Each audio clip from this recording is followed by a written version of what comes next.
Subuhnya 5.46. Perintah Qur'annya hafidhu 'alas shalawat, jaga waktu-waktu salat, tunaikan tepat waktunya. Jadi kalau Allah panggil 5.46, kita harus sudah siap di 5.46. Kalau Anda siap 5.46, itu artinya iman Anda masih standar. Standar iman. Ya. Tidak terlampau kuat, tidak juga lemah. Ya karena standarnya tepat waktu. Anda kerja misalnya, teman-teman, misal ada yang Anda bekerja di perusahaan, atau misalnya di KBRI dan sebagainya. Jam kerja jam 7, Anda datang jam 7, standar tidak?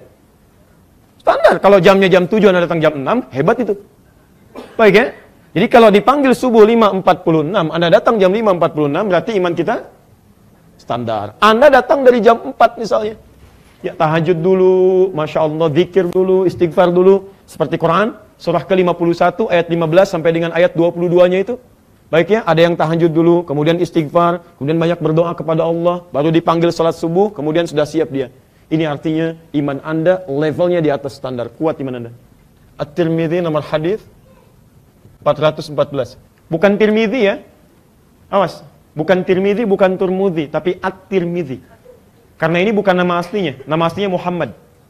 Nama aslinya Muhammad berasal dari Tirmidzi, dikenal dengan At-Tirmidzi. Ya, sama dengan Bukhari, Al-Bukhari. Pernah dengar Al-Bukhari? Baik, Al-Bukhari itu bukan nama asli. Nama aslinya Muhammad juga. Ya, Muhammad punya bapak namanya Ismail, kakeknya namanya Ibrahim, kakek buyutnya Al-Mughirah, yang buyutnya Al-Bardizbah. Tinggal di Kecamatan Ju'fa, Kabupaten Bukhara, Provinsi Khorasan, negara Uzbekistan.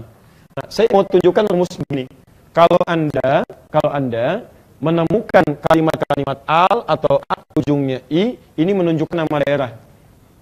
Jadi dulu kalau ada non-Arab datang ke Arab, dia tidak memperkenalkan umumnya dengan nama dirinya, tapi nama daerahnya.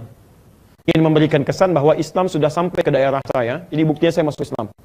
Makanya Imam Al-Bukhari mengatakan, saya dari Bukhara, Bukhara tambah al di depannya, Al-Bukhara, ujungnya i, Al-Bukhari. Jelas?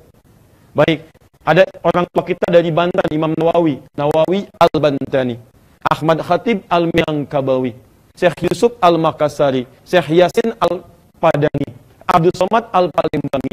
Ya, Pak Imran misalnya umrah sampai dengan ke Mekah dari Cyberjaya misalnya, anak Imran Cyberjayai. Nah, itu sah, boleh.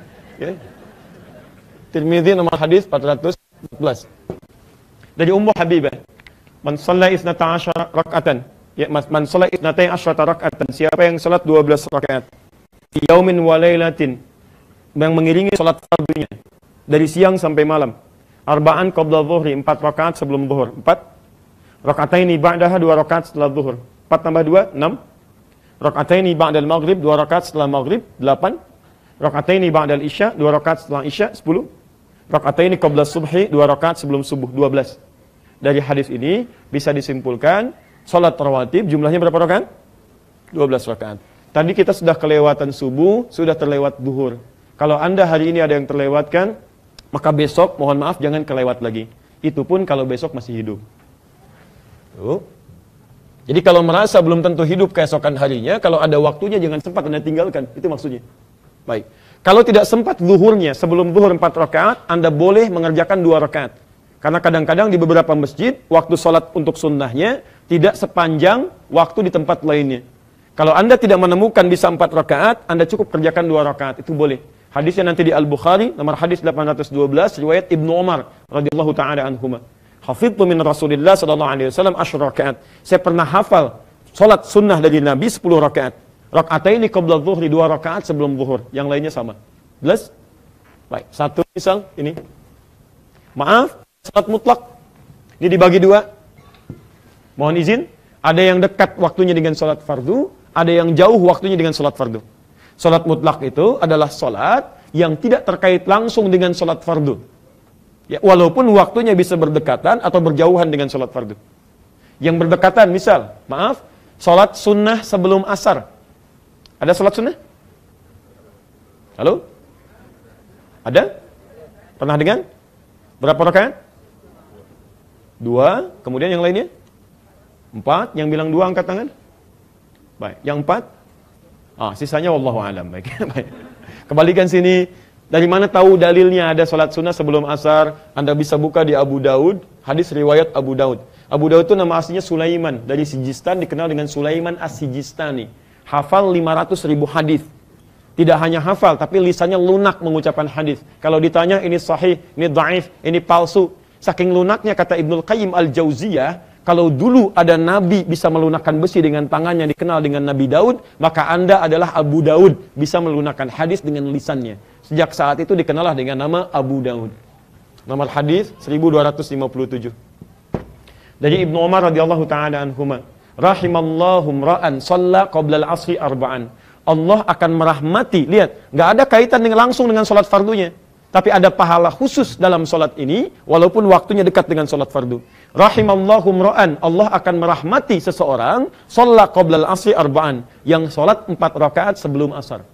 Jadi sebelum sholat asar itu, ada sholat sunnah 4 rakaat, baik, disebut dengan sholat mutlak namanya. Paham sampai sini? Baik, kalau Anda ingin kerjakan, silahkan. Bisa 2 rakaat, atau 4 sekaligus. Sebelum maghrib, ada salat sunnah? Halo? Yang tidak ada angkat tangan? Yang ada angkat tangan? Baik, sisanya, wallahu a'lam. Baik, lacak lagi, temukan dalam hadisnya ada enggak. Mohon izin, ada malamnya, salat malam. Ya, ada tahajud, Quran surah ke-17, ayat 79 sampai dengan 81-nya. Ada qiyamul lail, Quran surah ke-73, dari ayat 6 sampai dengan ayat ke-20-nya. Ada kemudian besoknya, setelah subuh ada syuruk, At-Tirmidzi nomor hadis 586. Ada salat duhanya, di hadis Muslim nomor hadis 729. Ada kemudian salat wudunya, macam-macam, ada tahiyatul masjidnya. Pertanyaan saya, dari sekian menu salat itu, berapa di antara yang pernah kita kerjakan? Jangan-jangan selama hidup, ada di antara salat itu yang belum pernah kita kerjakan.